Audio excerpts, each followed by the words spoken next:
Til Midnight by SUBTEXT. Rating is teen and up audiences. No archive warnings apply. Category is female male. Fandom is supernatural. Relationships: Dean Winchester / reader, Dean Winchester / you, Dean Winchester / plus-sized reader, Professor Dean Winchester / student reader. Characters: Dean Winchester, reader, you. Additional tags: Professor Dean times grad student reader, plus-size reader, curvy reader, romance, mutual pining, sexual tension, references to Shakespeare, mythology references, humor. Summary: a chance encounter outside of the classroom shifts the way you see your professor forever. Author's note: here's a one-shot for Chevrolet Dean's 500-follower celebration. This also fulfills a request for one of my lovely Patreon members, Red Hoodie 1, who wanted to see AU Professor Dean with a plus-sized student reader. The reader is a graduate student, mid-20s, and Dean is in his 30s in this, so not really a wide age gap, but we're still flirting with a gray area here. Tags, warnings: graduate student reader, plus-sized reader, Shakespeare geekery, mythology, and other nerdy classic lit references. A.U. Brady sighting, sexual tension, mutual pining, ? We must starve our sight from lover's food till morrow deep midnight. From A Midsummer Night's Dream, Act 1, Scene 1, Hermia to Lysander. The ash cloud of exhaust rose up from the sidewalk steam grates. It infiltrated your nose as you hurried down a few well-worn concrete steps and into the bowels of the subway, a transition into deeper darkness. To you, that acrid mini plume of pollution was the smell of New York City. Old cigarette butts and weed hash, fresh taquinos, and hot dogs wafting from the open door of the bodega on the corner, mixed with a whiff of piss. This was the city of broke creatives clinging to their fragile dreams with both hands, usually while the natives rolled their eyes. You were one of those shiny, happy people with a dream and the battle-tested will to make it happen, especially tonight. You finally got to see a play on Broadway, an excellent production of A Midsummer Night's Dream. You replayed your favorite scenes in your mind like a 1940s movie reel, except it was live in Technicolor. An unconscious smile spread across your lips, but you had to hurry. Your train was about to leave in... You checked the time on your phone. 10 minutes to midnight, and compared it to the digital sign up ahead. Your eyes widened. Shit! 1 minute? You had no choice but to try and run in your heels. That had you skidding to the open doors as they began to close, but you just managed to slip inside, albeit literally slipping with a yelp. A man saved you by grabbing hold of your arm and waist before you fell, punching the fabric of your coat beneath his hand. You gasped when you stared up at a familiar face. A sharp jawline covered with stubble, just neat enough to be respectable. Dark brows shaded over green eyes trained on you. Bowed lips pursed with confusion. "Professor?" you said, breathless and shocked. He was just as baffled, but he finished helping you up as your name fell from his lips. "You okay?" he asked. You nodded and thanked him from the save, still catching your breath. "Here, sit down," he said, gesturing to a couple of empty seats on the subway. You joined him in sitting, though you ignored the stare of the guy standing closest to you who was holding onto a rail. He wore jeans and dirty hipster Vans, a brown bomber jacket, and a gray beanie. The stench of weed and cheap cologne clung to him. And his gaze followed you until you sat down. Slightly unsettled, you were subtle in the way you angled yourself toward the man beside you. Professor Dean Winchester.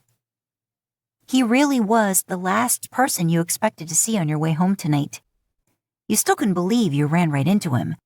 But then, you noticed the playbill sticking out of his coat pocket. His coat looked more expensive, a dark charcoal gray with a high collar, and it suited him. "Oh, you saw the play too?" you said in excitement, showing him your own playbill that you fished out of your purse. You told him about it a month ago, after his lecture on fairy lore.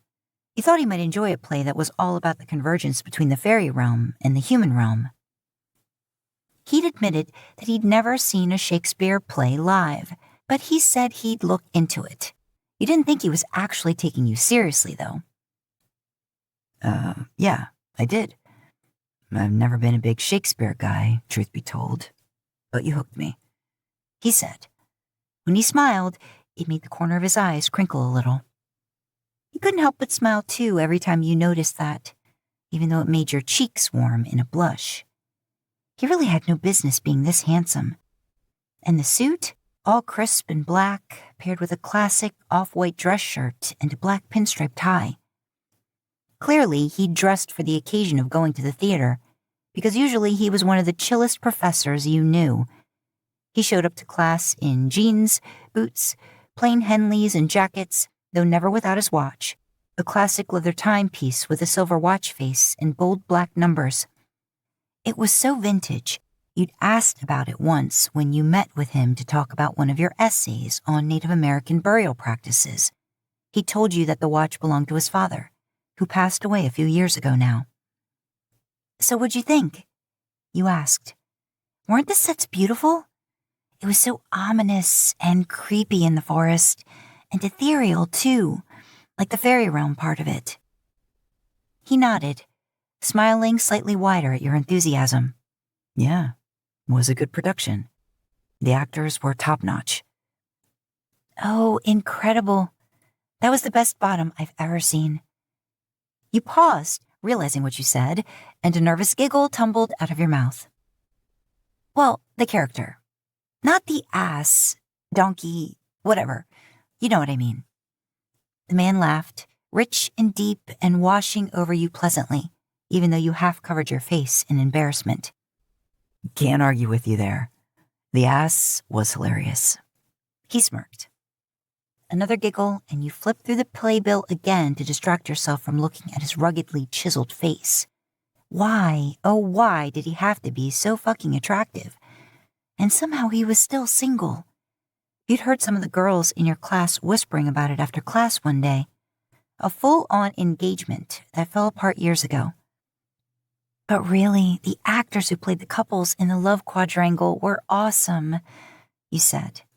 Helena was my favorite. He raised his dark brows. Really? The girl who gets shit on the most in the play? That was another thing. He didn't really talk like any professor you'd met in your life. You let out a snort of laughter.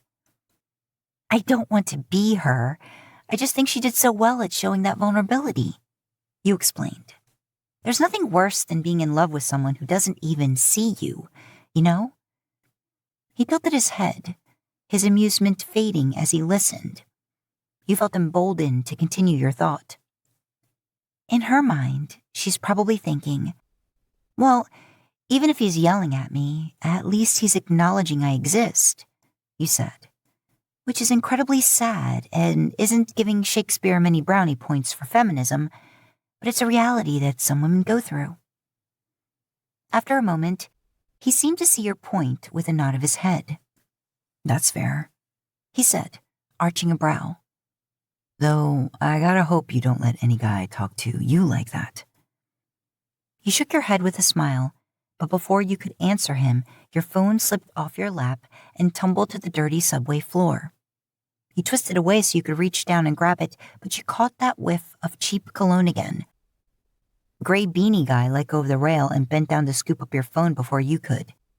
You offered a polite thank you and went to take it back, but he held it out of reach at the last second, giving you a teasing smile.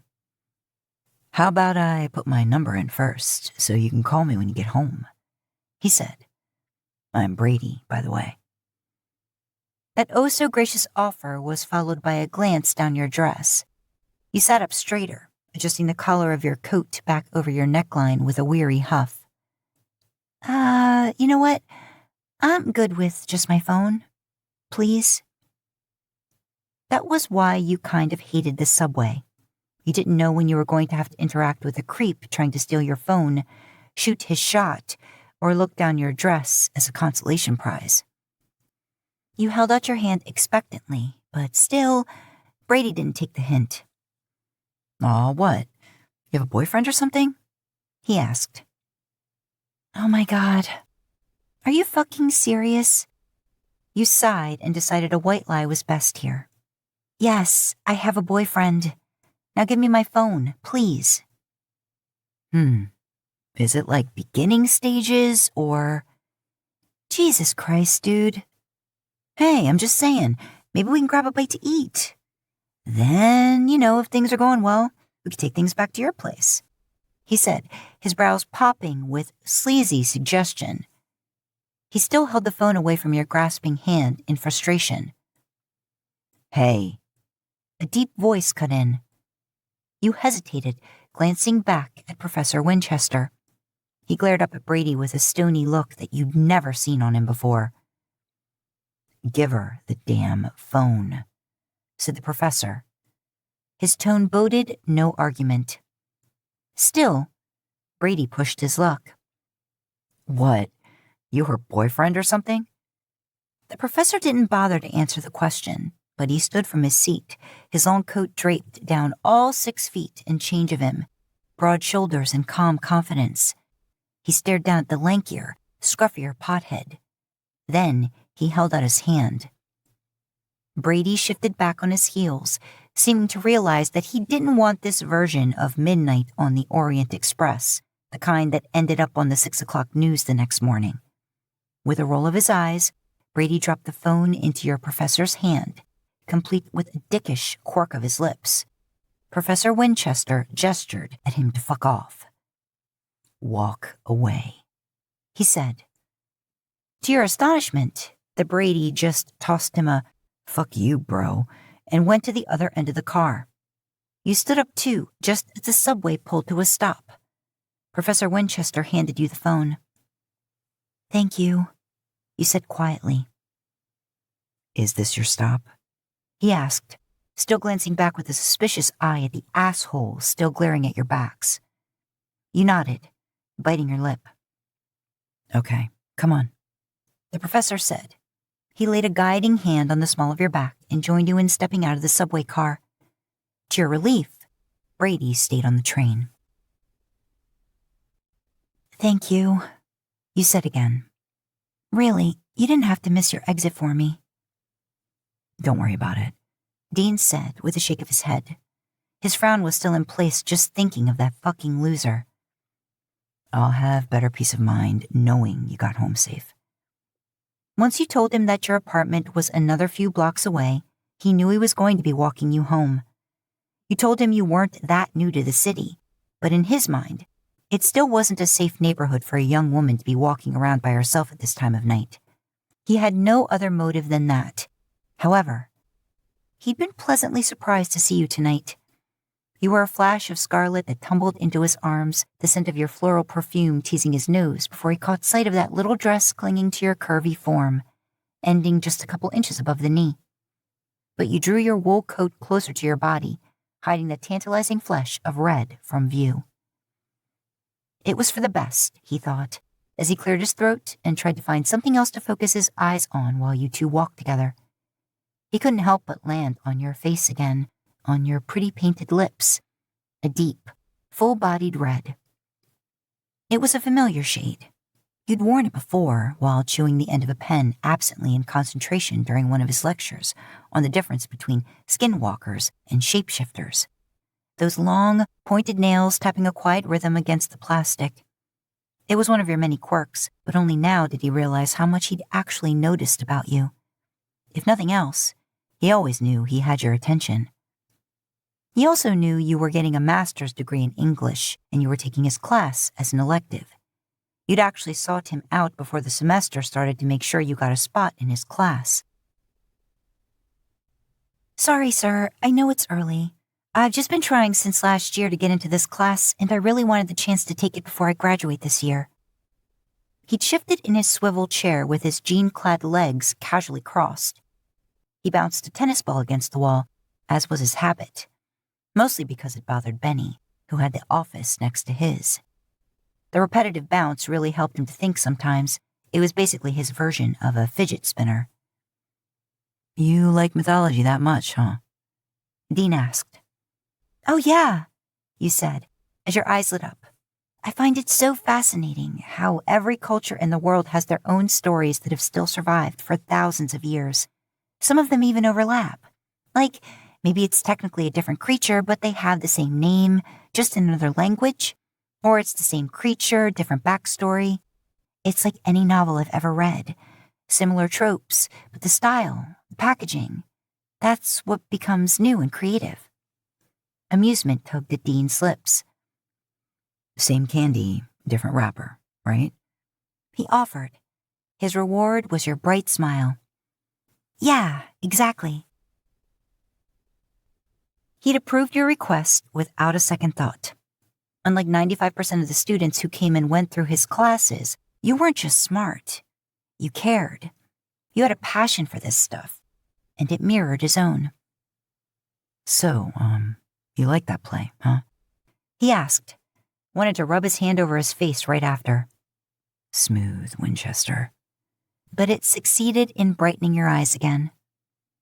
Oh yeah, people tend to think of it as one of Shakespeare's sillier plays, but it drops some interesting ideas about love, for example.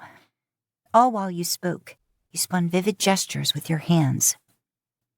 Dean's remained in his coat pockets, but watching you made his smile deepen. He liked when you got like this, so animated and alive with your thoughts. It threatened to draw him out of his somewhat jaded shell. Oh yeah? Like what? He asked. Not because he really wanted to talk about what some 16th century ye oldie English douche thought about love, but because he wanted to hear you explain it. You didn't disappoint. Well, there's the famous Lysander line.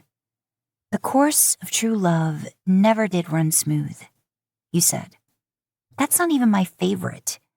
That's boring. That's every rom-com ever, from Harry Met Sally to While You Were Sleeping, all the way to He's Just Not That Into You and Crazy Stupid Love. Dean had to interject. You watch a lot of chick flicks, don't you?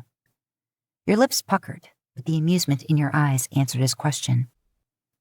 Like I said, I think Helena is the most underrated tragic figure in the whole story. Yeah, she's pretty much a doormat, following Demetrius around even though he claims he's in love with her best friend. Even though he curses at her, threatens to kill her if she keeps annoying him, following him around like an abused puppy. We can agree he's like the biggest asshole in existence, right? You said. Oh, very much agree. You want some coffee? Dean asked, pointing to a guy selling warm pretzels and drinks from his vendor cart on the side of the road. It had stopped snowing a few days ago, but the February air was still sharp and bitterly cold at this time of night. If only it were midsummer. You know what? I could go for some tea. Thank you, you said. But you didn't let that derail you from your thoughts on Shakespearean love. You were still waxing literary analysis while you dug into your purse to find your wallet, but by the time you got it out, Dean had already paid for both drinks and a large, soft-baked pretzel. Your brows furrowed. Oh, I meant to pay for my part. Don't worry about it. Here, take half. Dean said, and he shot you a smile while handing over your hot tea and half of his pretzel. He got your eyes to light up for a different reason as you took the treat. You thanked him with a sweeter smile. Then you took a bite, and you kept talking. But then she says, love can transpose to form and dignity. It can make us act like idiots, right? I mean, back in high school, I wrote my boyfriend's essays for a whole year because I didn't want him to fail English. And let's face it, he could barely spell his own last name. Yikes. Dean chuckled. Sounded like a GED and a gas station job in that guy's future. Right. And what did he do? He dumped me the week before prom because he knew Ruby Summers would put out. You rolled your eyes, accepting Dean's sympathies with a gracious nod and a dismissive hand wave. Still, he hoped all you'd given to that guy was your time.